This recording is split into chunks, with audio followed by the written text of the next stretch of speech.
Alors retourne, tu mets tes mains à l'intérieur dedans. Comme ça. Doucement, continue, c'est pas grave, continue. Savoir se déshabiller sans se contaminer, sans contaminer les autres, un test crucial, un test symbole du nucléaire. Ces stagiaires sont censés sortir de la zone contrôlée d'une centrale, le secteur à risque. Alors, qu'est-ce que tu fais? Je vais mettre des gants et retirer mon casque. Et c'est pas forcément compliqué, mais il y a beaucoup de choses à penser pour pas faire d'erreur, quoi, tout simplement. Il faut bien penser chaque geste pour éviter d'aggraver la contamination ou enfin pour pas faire de bêtises, pour pas faire d'erreur.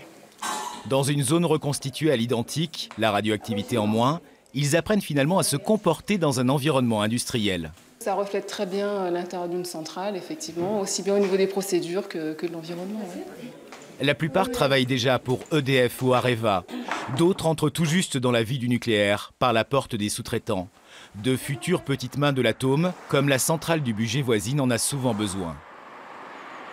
Les besoins sont relativement importants. On a effectivement de plus en plus de formations demandées dans le domaine du nucléaire. En fait, toutes les activités de maintenance ou de remise en état des installations de manière à ce qu'elles perdurent encore de nombreuses années.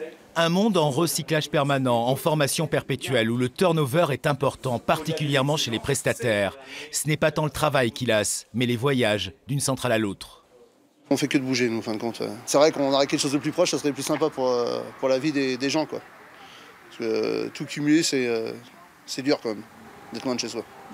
Le programme post-Fukushima, destiné à améliorer la sûreté des installations, a provoqué un appel d'air dans les métiers du nucléaire.